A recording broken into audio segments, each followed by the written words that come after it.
Hello friends, ನಮಸ್ಕಾರ. ಎಲ್ಲರೂ ಹೆಂಗದಿರಿ? ಎಲ್ಲರೂ ಚೆನ್ನಾಗಿದ್ದೀರಿ ತಿಳ್ಕೊಂಡಿರಿ. ನಾವು ಆರಾಮದೇವಿ ನೋಡ್ರಿ. ನಾವು ಇವತ್ತು ಓಟ್ ಹಾಕಕ್ಕೆ ಹೊಂಟೇವ್ರಿ ಫ್ರೆಂಡ್ಸ್. ಎಲ್ಲರೂ ಓಟ್ ಹಾಕ್ರಿ. ಪ್ರತಿಯೊಬ್ಬ ಮಾನವನ ಹಕ್ಕೈತ್ರಿ. ಓಟ್ ಹಾಕ್ರಿ, ನಿಮ್ಮ ಕರ್ತವ್ಯ ನೀವು ಮಾಡಿರಿ. ಹಲೋ ಫ್ರೆಂಡ್ಸ್, ಇವಾಗ ಡ್ಯೂಟಿ ಮಾಡೋರ ಪರಿಸ್ಥಿತಿ ಯಾವ ಥರನಾಗೈತೆ ಅಂತ ನೋಡ್ರಿ. ಪಾಪ ಬಿಸಿಲ ಹಂಗೆ ಕುಂತಾರ್ರಿ. ಊಟನೂ ಮಾಡ್ಯಾರಿಲ್ಲ. ಕೇಳೋಣ್ರಿ ಅವ್ನ ಹತ್ರನ. ಊಟ ಮಾಡ್ಯಾರಿಲ್ರಿ?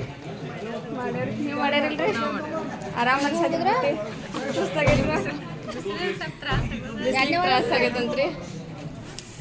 ಅಕ್ಕ ಈಗ ಬಂದಿದ್ದೀನು. ಈಗ ಬನ್ನಿ. ಹಲೋ ಫ್ರೆಂಡ್ಸ್, ಇವಾಗ ಡ್ಯೂಟಿ ಹೆಂಗೆ ಆಗೈತಿ ಅವ್ರನ್ನ ಕೇಳೋಣ್ರಿ. ಡ್ಯೂಟಿ ಮಾಡಕ್ಕೆ ನಿಂತಾರ ಇಲೆಕ್ಷನ್ದ. ಹೆಂಗೆ ಆಗೈತ್ರಿ ವೋಟಿಂಗ್? ಚಲೋ ಆಗಿತ್ತು, ಪಾಡ ಆಗಿತ್ತು. ಹ್ಞೂ ರೀ. ಕಾಂಗ್ರೆಸ್ ಬರ್ತೈತೆ, BJP ಬರ್ತೈತೆ, ಯಾವ್ದು ಬರ್ತೈತೆ ಅನ್ನೋದು ಭರೋಸೆ ಐತ್ರಿ ನಿಮ್ಗೆ? ಈಗ ಎಷ್ಟು ಪರ್ಸೆಂಟ್ ಆಗಿದಾವತ್ತೆ? ಏನು ಕನ್ಫರ್ಮ್ ಐತ್ರಿ? 70%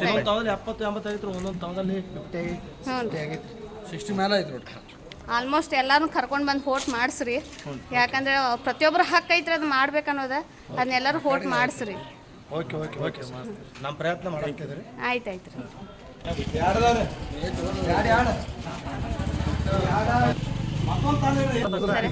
ಫ್ರೆಂಡ್ಸ್ ನೋಡ್ರಿ, ನಮ್ಮ ಮನೆಯವರು ಓಟಾಗಿ ಬಂದಾರೆ, ನಾನು ಹಾಕೇನಿ. Okay friends, bye friends. ಮತ್ತೆ ಮುಂದಿನ ಬ್ಲಾಗ್ನಾಗ ಕಂಟಿನ್ಯೂಸ್ ಮಾಡ್ತೀನಿ.